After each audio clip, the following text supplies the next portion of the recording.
감사함으로 깨어 있으면 복을 받습니다. 이 말씀을 증거하겠습니다.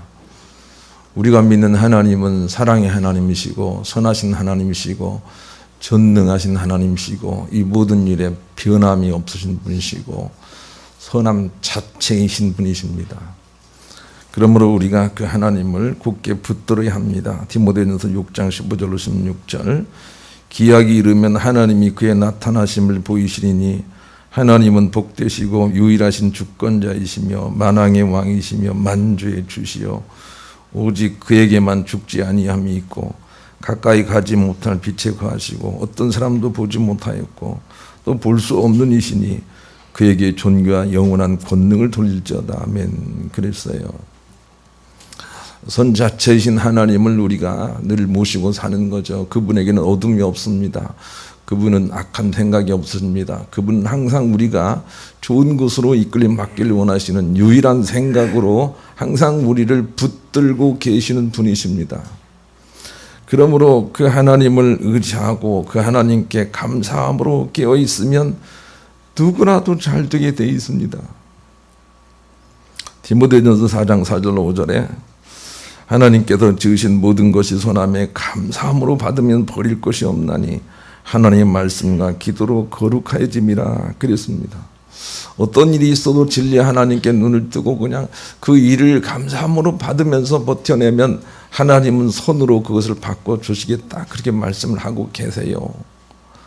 어떤 것을 먹든지 어떤 혼인을 하든지 감사함으로 받아내는 것이 중요하다고 전후좌우에 단서가 붙어 있어요. 요셉을 보십시다. 그의 인생이 그렇게 넉넉했나요? 그렇지 않습니다. 그러나 어떤 일이 있어도 그냥 감사함으로 깨어 있는 거예요. 하나님의 선하심으로 그냥 깨어 있는 거예요. 그리고 나아가는 거예요. 그러다가 일이 어긋나도 결단코 하나님이 왜 나에게 이렇게 하셨을까 하고 원망 불평으로 내려가지 않는 거예요. 그냥 감사함으로 깨어 있는 거예요. 그랬더니 하나님께서 많은 열매를 주셨어요. 우리가 마치 운동장에서 그림을 그릴 때 그냥 자기 마음대로 열심히 그리면 돌아보면 모든 것들이 삐뚤빼뚤하지 않습니까? 그러나 표대를 정하고 흔들리지 않고 국기대를 향하여 우리가 담대히 걸어가면 우리가 그려놓은 모든 것들이 반듯하게 펴진 것을 우리가 볼 수 있는 것처럼 우리는 하나님께 감사함으로 끼어 있으면 하나님께서 우리가 행한 모든 일과 지나온 모든 삶을 다 펴주시겠다는 것입니다. 그러니 우리가 그 선하신 하나님을 의지하고 감사함으로 끼어 사는 그런 삶을 살아야 되겠습니다. 힘들고 어렵지만 기도함으로 끼어 살아야 됩니다. 갈라디아서 6장 9절을 같이 읽읍시다. 읽습니다. 시작. 우리가 선을 행하되 낙심하지 말지니 포기하지 아니하면 때가 이름에 거두시리라. 그렇습니다. 선이라는 것은 하나님 쳐다보고 하나님 앞에서 하는 게 선이고 낙심하지 않고 주님 앞에서 감사함으로 깨어 있으면 때가 이름에 좋은 것을 우리에게 주실 것이라고 말씀을 하고 계십니다. 우리가 승리하는 모든 방식은 다 이와 같은 방식이 되어야 합니다. 부부간에 결혼을 해서 처음에는 좋지요. 2, 3년은 너무 꿈같은 시절을 보내게 되지요. 조금 있으면 결혼할 사람이 있는데 제가 꿈을 깨는 듯한 소리를 합니다만은 항상 하고 있으니까 그러나 조금 있으면 그렇습니다. 별로예요. 조금 있으면 그저 그래요. 그런데도 불구하고 감사함으로 깨어 있으면 또 정말 좋은 날이 와요. 여기까지 간 사람이 별로 없을 뿐이에요. 또 자녀를 낳아보세요. 얼마나 세상을 얻은 것처럼 좋습니까? 그러나 키우다 보면 공부도 못하지, 게임만 하려고 하지, 그냥 어쩌면 그렇게 속상하게 나를 원수처럼 생각하고 그렇게 나서 힘들게 하는지 모릅니다. 그런데도 불구하고 감사함으로 끼어 있으면 분명히 좋은 날이 오는데 모니카처럼 그렇게 승리해낸 사람은 많지 않아요. 아멘은 했지만 많지 않아요. 그러나 감사함으로 끼어 있으면 좋은 날이 온다. 꼭 믿으시길 바랍니다. 잠언 24장 10절을 같이 읽읍시다. 잠언 24장 10절 시작. 네가 만일 환난 날에 낙담하면 네 힘이 미약함을 보임이니라. 그래서요, 환난 날에 낙심하면 누구에게? 사단에게 우리 힘이 미약함이 보여서 사단에게 복종하게 되는 그런 나쁜 일이 생기게 되는 거예요. 환난 날에도 감사함으로 깨어 있어야 되겠어요. 만약 우리가 살면서 어떤 상실을 체험하게 될 터인데 그럼에도 불구하고 감사함으로 깨어 받아낼 수만 있다면 그때부터 하늘의 도움이 나타나게 됩니다. 아브라함을 보십시오. 처음부터 하나님의 도움을 받은 게 아니에요. 큰 상실이 있는데도 불구하고, 그랬는데도 불구하고 감사함으로 깨어 있을 때 하늘의 도움이 나타났어요. 창세기 22장 15절로 17절 같이 읽읍시다. 시작. 여호와의 사자가 하늘에서부터 두 번째 아브라함을 불러 이르시되 여호와께서 이르시기를 내가 나를 가리켜 맹세하노니 네가 이같이 행하여 네 아들 네 독자도 아끼지 아니하였은즉 내가 내게 큰 복을 주고 내 씨가 번성하여 하늘의 별과 같고 바닷가의 모래와 같게 하리니 내 씨가 그 대적의 성문을 차지하리라. 그랬습니다. 이 대적의 성문이라는 게 너무 중요합니다. 인간의 온갖 문제, 그 문을 열고 들어갈 것이다. 그렇게 말씀하고 계시는 거예요.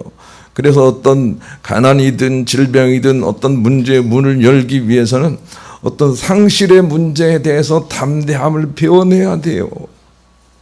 상실에도 담대할 수 있을 때 하늘이 도와요. 그걸 우리가 기억을 해야 되겠어요.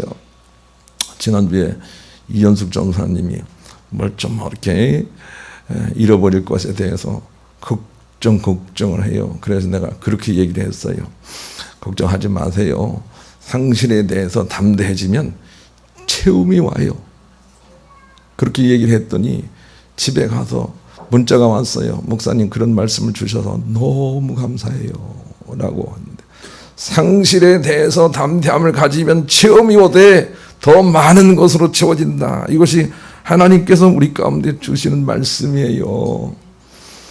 그런데 상실에 우리가 참아내지 못하고 감사하지 못하는 것이 복으로 나가지 못하는 일반적인 이유가 되는 거예요. 하나님은 우리에게 참복을 주시기 전에 먼저 그 마음이 어떠한지를 시험하기 위하여 고난을 주시고 어그러짐을 주시고 넘어짐을 주시고 아픔을 주시고 상실을 주신단 말이에요. 그런데 그런 일을 만났을 때 이건 과정에 불과하다, 좋은 날이 있을 것이다 하고 감사함으로 깨어 버티지 못하기 때문에 참복에 나가지 못하고 있어요. 모든 인생들이 다 그런다 그 말이에요. 오늘 앞에 이런 것이 있어서 그래요. 이게 없던 것이 있어서 자꾸 걸리니까. 야고보서 1장 12절을 같이 읽읍시다. 시작. 시험을 참는 자는 복이 있나니 이는 시련을 견뎌낸 자가 주께서 자기를 사랑하는 자들에게 약속하신 생명의 멸류관을 얻을 것이기 때문이다. 하나님은 분명히 그렇게 말씀하셨어요. 시련을 견뎌낸 자가 복을 받을 것이다. 그렇게 말씀을 하고 계세요. 그 어간에 우리가 감사함으로 깨어 있어야 좋은 날이 온다는 것을 늘 염두에 둬야 되겠어요. 이 본문의 요한은 정말로 어처구니가 없는 일을 당하고 있어요. 자기의 모든 제자들이 예수의 그룹으로 다 옮겨가고 있는 거예요. 그럼에도 불구하고 이 요한은 그 상실에 대하여 엄청나게 즐거운 마음으로 깨어 있어요. 우리가 상상하기 어려운 마음으로, 그런 기쁜 마음으로, 감사함으로 깨어 있어요. 그래서 그는 창조주 예수님에게 여자가 낳은 자 중에 가장 큰 자는 칭찬을 받고 있어요. 오늘 본문은 그런 의미를 가지고 다시 한번 읽어보십시다. 본문 읽습니다. 시작. 내가 말한 바 나는 그리스도가 아니요 그의 앞에 보내심을 받은 자라고 한 것을 증언할 자는 너희니라. 신부를 취하는 자는 신랑이나 그래서 신랑의 음성을 듣는 친구가 크게 기뻐하노라.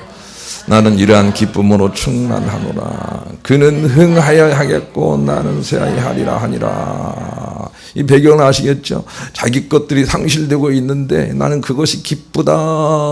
그는 잘되고 나는 쇠하는 옳다라고 그렇게 받고 있단 말입니다. 이런 사람들은 반드시 하늘문 열고 돕습니다. 그러니 우리도 상실에 대해서도 감사할 수 있어야 되겠어요. 지금 여러분 상실에 대해서 꺼내보시고 그 일에 감사로 한번 이렇게 대해보세요. 하늘이 반드시 돕게 되는 거죠. 우리 그런 마음을 가지고 복음성가 589장을 함께 부르겠습니다.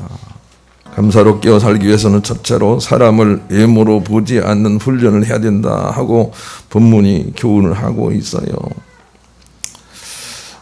하나님은 우리의 외모를 보지 않습니다. 우리의 겉모양을 보지 않습니다. 우리가 어떻게 살았는지를 보지 않습니다. 우리가 어떤 직책을 가졌는지를 보지 않습니다. 우리가 어떻게 생겼는지를 보지 않습니다. 그것은 하나님께서 우리에게 나누어진 분복일 뿐입니다. 은사일 뿐입니다. 그것에 우리가 너무 치중하지 맙시다. 우리의 심판은 결단코 우리의 외모를 보고 하지 않습니다. 우리의 업적을 보지 않습니다. 로마서 2장 6절로 11절 같이 읽읍시다. 시작. 하나님께서 각 사람에게 그 행한 대로 보응하시되 참고 선을 행하여 영광과 존귀와 썩지 아니함을 구하는 자에게는 영생을 하시고 오직 당을 지어 진리를 따르지 아니하고 불의를 따른 자에게는 진노와 분노로 하시리라. 악을 행하는 각 사람의 영에는 환난과 곤고가 있으리니 먼저는 유대인에게요 그리고 헬라인에게며 선을 행하는 각 사람에게는 영광과 존귀와 평강이 있으리니 먼저는 유대인에게요 그리고 헬라인에게라. 이는 하나님께서 외모로 사람을 취하지 아니하심이라 그랬습니다. 얼마 전에 한국과 일본이 야구를 하더라고요. 그리고 야구를 보면서 우리나라가 지겠구나 이런 생각이 들었어요.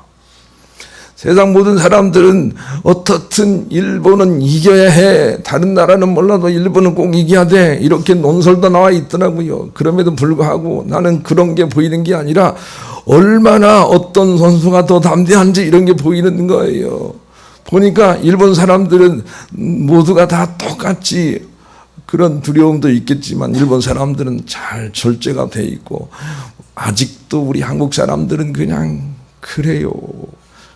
조금만 잘하면 이렇게 하고 조금만 못하면 이런 게 있어요.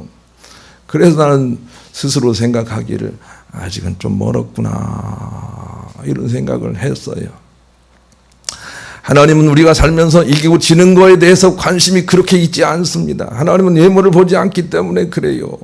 하나님은 그 과정 속에 정말로 감사함으로 깨어있는지 선을 행하는지 정말로 담대한지 그런 것을 보신단 말이에요.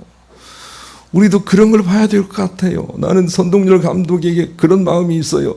이기는 방법은 많이 가르쳤겠지만 이겼을 때의 겸손함은 왜 안 가르치는지 모르겠어요.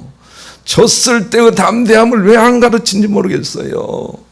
하나님은 우리의 외모를 보지 않는데 중심을 보시는데 사무엘상 16장 7절 우리가 주의해야 합니다. 읽읍시다. 시작. 여호와께서 사무엘에게 이르시되 그의 용모와 키를 보지 말라. 내가 이미 그를 버렸노라. 내가 보는 것은 사람과 같지 아니하니 사람은 외모를 보거니와 나 여호와는 중심을 보느니라 하시더라. 그랬습니다. 우리의 중심이 진리신 하나님 의지하고 얼마나 담대한지 흔들리지 않는지 얼마나 겸손한지 그것을 보신단 말이에요. 그래서 요한은 예수님께 사람들이 자꾸 몰려가고 자기 제자들이 떠나가는 걸 보고 이렇게 말을 해요. 28절을 다시 한번 보여주시죠. 28절 본문 28절이요. 본문 29절이네요. 29절 읽읍시다. 시작. 신부를 취하는 자는 신랑이나 서서 신랑의 음성을 듣는 친구가 크게 기뻐하니 나는 이러한 기쁨으로 충만하구나. 이 말은 이런 말이에요. 어떤 사람이 아내를 만나서 결혼을 하니까 옆에 서 있는 사람이 야, 그 사람 좋겠다 그렇게 생각하는 것이 아니라 그 사람이 좋아하는 것 때문에 나는 기쁘다 그렇게 말할 수 있어야 된다는 거예요. 조금 있으면 결혼할 사람이 있는데 결혼하는 사람은 결혼하는데 결혼 못한 친구가 사위를 본다 합니다. 환종이가. 근데 환종이가 저렇게 생각을 해야 돼요. 내 친구 준영이가 장가가니까 나는 기쁘다. 이렇게 생각을 해야 된다는 거예요. 나는 어떻게 언제 장가가지? 나는 왜 이렇게 늦어졌지? 이렇게 생각하지 않는 거예요. 우리는 사람을 외모로 보지 않는 훈련을 해야 돼요. 중심을 봐야 돼요. 어떤 상황이든지 깨어서 기쁨으로 서 있는 그것을 하나님이 보신다는 거 알고 그 관리를 우리가 잘 해나가고 있어야 되는 것이지요. 두 번째는 남이 잘 되는 것을 좋게 여길 수 있는 도량이 있어야 된다 하고 30절 말씀을 주세요. 30절 한번 읽읍시다. 이런 말씀은 정말 귀한 말씀이죠. 읽읍시다. 시작. 그는 흥하여야 하겠고 나는 쉬어야 하니라. 이런 마음이 우리 가운데 있어야 된다고 가르쳐 주시는 거예요. 남이 잘 되는 것을 좋게 여길 수 있는 도량이 있어야 돼요. 그러려면 깊은 의미를 알아야 돼요. 어떤 문제가 있으면 그 문제의 깊은 내면에 들어가면 그 원인이 있고 그 원인을 깨달으면 그 현상들을 이해할 수 있는 것처럼 어떤 문제의 깊은 의미를 깨달을 때 이런 삶을 살아낼 수가 있어요. 옛사람들은 그것을 경물치지라 그렇게 말을 했어요. 어떤 일을 깊이 들여다보면 그 원인을 알게 되고 그것을 깨달을 때 비로소 그 현상의 기쁨을 누릴 수가 있다는 거죠.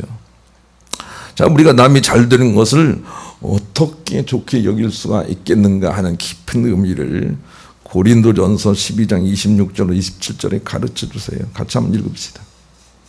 시작. 만일 한 지체가 고통을 받으면 모든 지체가 함께 고통을 받고 한 지체가 영광을 얻으면 모든 지체가 함께 즐거워하느니라. 너희는 그리스도의 힘이요 지체의 각 부분이라 그랬어요. 이것을 이해하지 못하면 남이 잘 되는 것이 나에게 훨씬 유익이 되어서 내가 기뻐할 수밖에 없다는 이치를 알지 못하고 거꾸로 생각을 하게 돼요. 사촌이 무엇을 사면 내가 배가 아픈 그런 상태를 겪게 되는 거죠. 잘 몰라서 그런 거죠. 나는 송도에 사는 사람들에게 감히 말씀을 드립니다. 송도에 살고 있는 사람들은 이태리 사람들에게 죄송하다고 생각을 해야 돼요. 왜냐하면 송도의 땅을 만들려고 바다를 메꿨더니 이태리가 깔아앉고 있어요. 내가 방송에 보니까 베니스는 1층에 물이 거의 무릎까지 차고 있어요. 어디 한 군데를 메꾸면 어디 한 군데가 다 물이 올라오는 그 이치를 알아야 되겠어요. 그래서 함께 생각해 주는 그런 넓은 마음이 있을 때 남이 잘 되는 것을 내가 기뻐할 수가 있는 거죠. 남이 잘못되는 것을 기뻐하는 일을 하지 않을 수가 있는 거예요. 깊은 이치를 성경을 통해서 우리가 깨달아야 돼요. 성경은 만물과 만 사람이 거룩하신 하나님으로 한 지체라고 가르쳐주고 있어요. 그렇기 때문에 모든 사람들이 같은 몸의 지체인 줄 알고 서로 잘 되기를 원하는 마음으로 그렇게 여겨줄 수 있을 때 우리는 남을 좋게 말할 수가 있어요. 그런 도량이 생기게 되는 거죠. 어떤 상황이라도 감사로 깨어 있으면 자신에게 복이 된다는 걸 알았으면 좋겠어요. 유치원에서 그런 실험을 했더래요. 10명씩 나눠서 행복한 비디오와 슬픈 비디오를 보여주고 10분 후 확률적인 게임인 윷놀이를 하게 했다고 합니다. 그런데 행복 비디오를 본 어린이들이 물경 그렇지 않은 어린이보다 70%가 더 승리를 하고 있었다는 것입니다. 여러분, 감사함으로 깨어 있을 때 무슨 일을 해도 더 좋은 일이 생긴다는 거 꼭 기억을 했으면 좋겠어요. 수능을 보러 갈 사람이 있을지 모르겠는데 감사함으로 깨어가는 사람들이 그냥 우연히 찍어도 더 맞을 확률이 높다는 거 알았으면 좋겠어요. 네.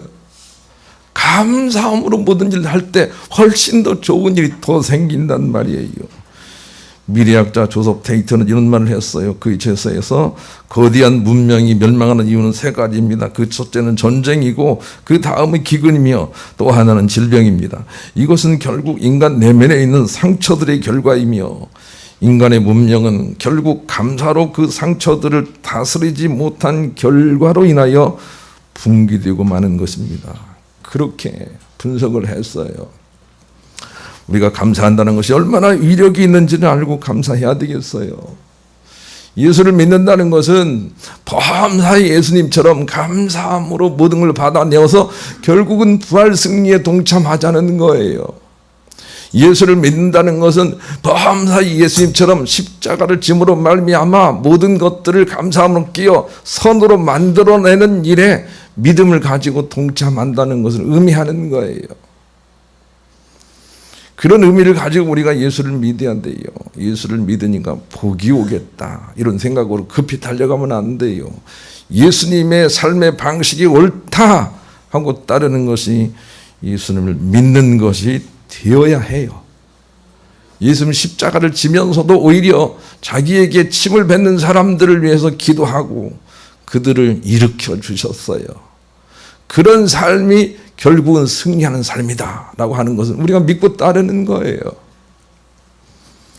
그리고 오늘 우리가 나눌 성찬은 그런 예수 그리스도의 승리에 대하여 너무 감사하는 마음과 함께 그것을 기념하고 기억하려는 마음을 가지고 그렇게 하는 거예요. 오늘 우리가 떡과 잔을 나누게 될 터인데 예수 그리스도에 늘 깨어서 감사하는 마음, 그것이 우리로 자유케 하고 모든 사람들을 승리케 하셨다. 나도 그렇게 해야 되겠다 라는 마음을 되새기면서 받으셔서 예수 그리스도의 절대적인 감사에 참여하시는 복된 여러분 되시기를 우리 주님의 이름으로 간절히 축원합니다.